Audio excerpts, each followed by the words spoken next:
Hello, we are AJ News with Little News Ears, and today we will be interviewing best-selling middle grade author Greg Howard. Greg, let's start off by telling us a little bit about yourself and how you became a writer. Okay. Well, I am in the music business or have been in Nashville, Tennessee. I've been working in the music business for about 30 years and recently retired from that. And I'm originally from South Carolina, but I've been in Nashville since right out of college. I started writing when I was young. I mean, I always used to write stories, throughout even elementary school and junior high school and high school. And but I never really stuck to it, and then I started writing songs, and that's what brought me to Nashville. I became a songwriter. And then I got involved in the music business side and kind of put the writing away for a very long time.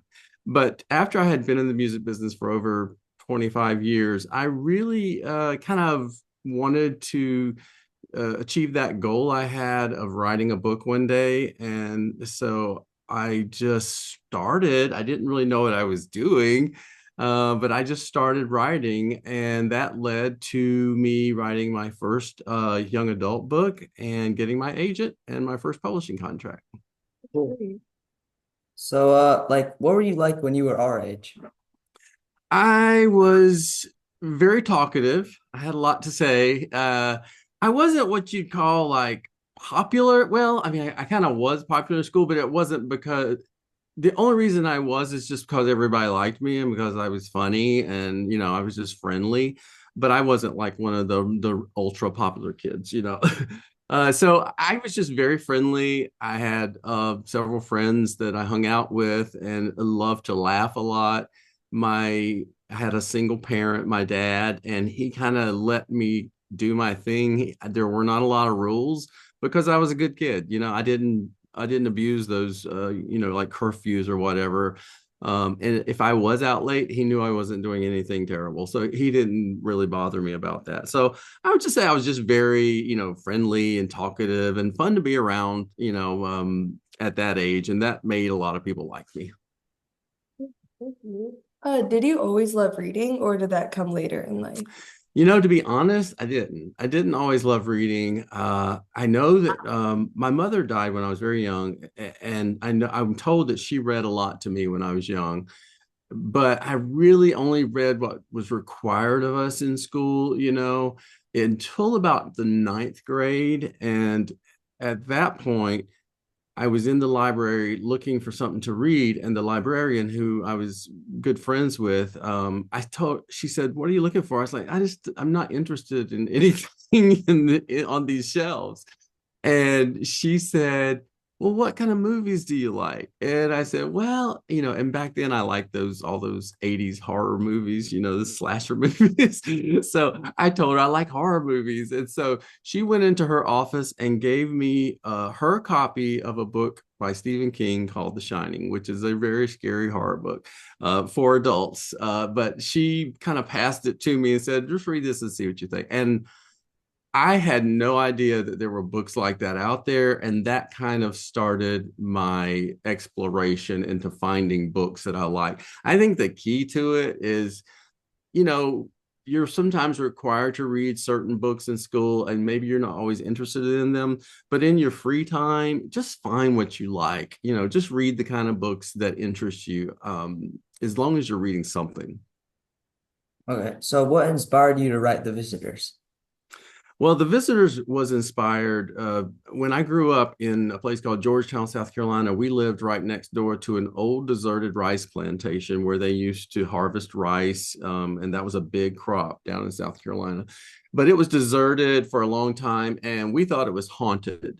So we would ride our bikes from our house, me and my brother and my best friend and my brother's best friend. We would all ride our bikes down to this plantation, which was really creepy and a long dirt road that was dark in the woods. And when you got to the plantation, it was just all kind of in ruins and shambles. And there were a couple times we did that and we feel like we saw ghosts. We feel like we had an experience with ghosts. So I started writing about that one time, when that happened, and it kind of started the story of The Visitors. And with the story of the visitors, the main character is the ghost of a 12-year-old boy who's, stuck on that plantation and has been there. He doesn't know how long. He can't remember how he came to be stuck there, and he can't remember his own name. And it's not until these present day kids that are around his age show up and they're doing a podcast for school that he starts getting clues about things that happened on the plantation. And kind of their first scene in the book is exactly what happened to me and my friends and my brother when we rode our bikes down there. So that kind of started the whole story and just kind of went from there. Interesting. What advice would you give to teens who are not strong readers or writers? And how does that like come natural, like if it doesn't come naturally for them, and how do you become a better writer? Teens? Well, the first thing you have to do to be a good writer is you have to read. I'm not saying you have to be a good reader because I was never what I considered a good reader until I, just read more and more and more, and that's how you become a better reader.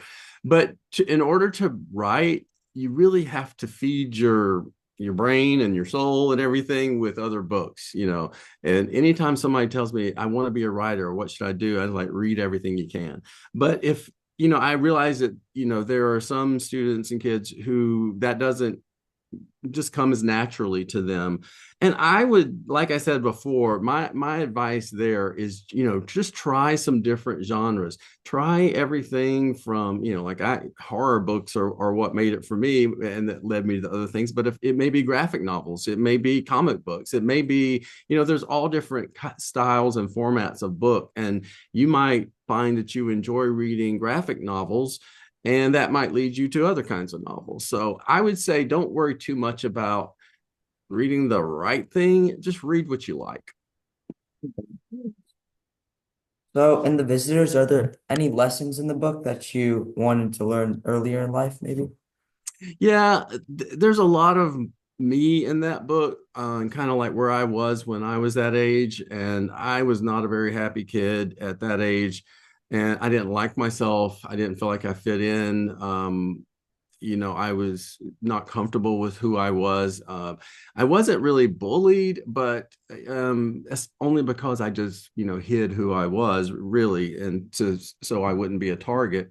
And my advice, something that I do write into the book that I wish I would have been comfortable with when I was, in the early teens, was just to realize that I was okay just the way I was. There was nothing wrong with me. I didn't need to change, and I just needed to be at peace with who I was and just, you know, be comfortable with that and give myself a break, if you know what I mean, and that would be my advice for kids if they read this book to get out of that is like just to be okay with who they are.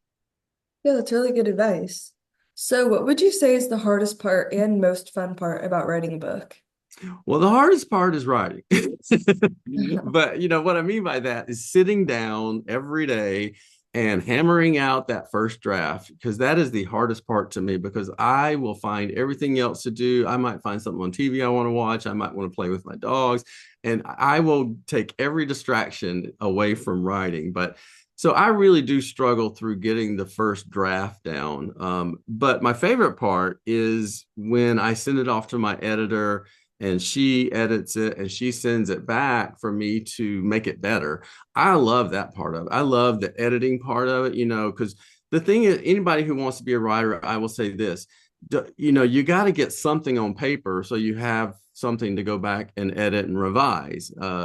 So that's the part I enjoy, the revising and the editing. And when she and I work together to polish it to its, we go through like 4 or 5 rounds back and forth of just take this out, this needs to be better, this character is kind of flat, you need to give them more of a story, that kind of stuff. I really enjoy that part.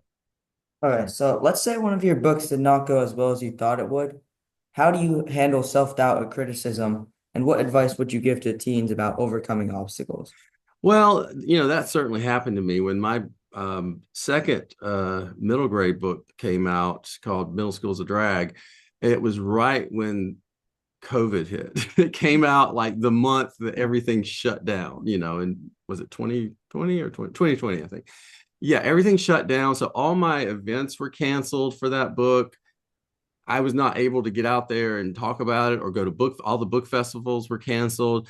And so it really just, that poor book just did hardly nothing because it just didn't have a chance.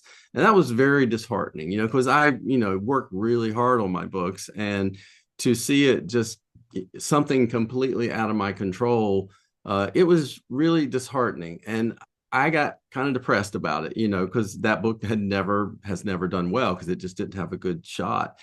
So I would say what I had to do is, my editor told me, you just need to focus on the next book. You need to start writing the next book, which happened to be The Visitors, and you got to let that go. There's nothing you can do about that. So that's my advice to teens would be realizing that some of these things are just out of your control. You have no control over what's going on in the world sometimes, and you have no control maybe on what's happening to you.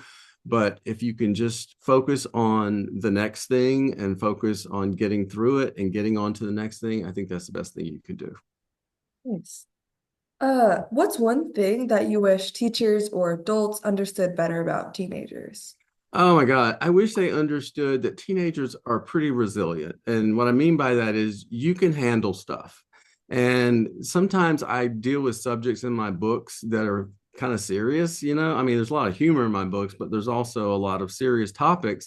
Mhm. And the thing that they always say is, well, I don't think this is appropriate for teenagers. I'm like, but teenagers are going through this. I don't write about anything that teenagers aren't already going through or that I didn't go through. So I just wish they realized that just because if I didn't write about it doesn't mean you're not going through it. I would rather write about it so you or someone like you can see, oh, I'm not the only one that's going through that. Okay, so what is the next project you are working on? I have a new book that is being printed right now. It'll be out in August. Well, it's in the production process. I don't know if they're actually printing it right now, but we're done with all the editing. We have a cover, we have artwork. It's going to be out August 25th. It's called The Travelers, and it is a time travel mystery. And I'm really excited about that book because I love time travel, and I've never written a time travel novel. But like I just said, you always have to look at what the next book is. So while that one is getting ready to be in production, I'm working on a new story that's kind of set where in the area where I grew up in South Carolina, and it's going to have more of like a monster slash alien kind of feel to it. And right now, what I'm doing is writing a few chapters that I can send off to my editor so we can get going on that. Nice. Thank you so much for sharing your insight. Remember, you can't change what has already happened, but you can change the future. Mm. Thank you for tuning into AJ News, and until next time.